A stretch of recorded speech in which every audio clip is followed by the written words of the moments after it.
On the day of the massacre, we were lied to that the prisoners had cut throats, that guards had been killed before the onslaught by the state troopers, and that we were confronted by murderous prison inmates who had threatened to kill and who were killing and whose killing had brought on this massive onslaught which I witnessed from the outside of that prison. It was all an untruth. There is no credibility in government.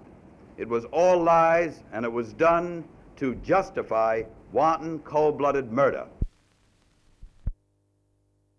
What in God's name would have made the difference at Attica prison if 3 days had gone by or 3 weeks? What was lost to the state of New York if the lives were saved? He sacrificed the lives deliberately. He is a murderer in every sense of the word. And just because he wears a governor's mantle and just because he is the establishment does not excuse murder.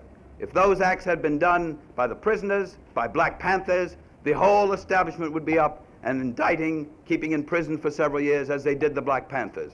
The governor should, in the least, resign his office. He is unfit to hold an office of public trust among decent men and women.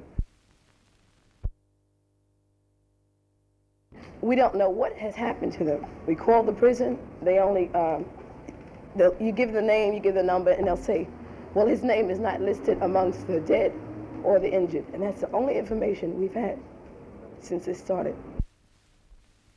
We were called niggers and everything else.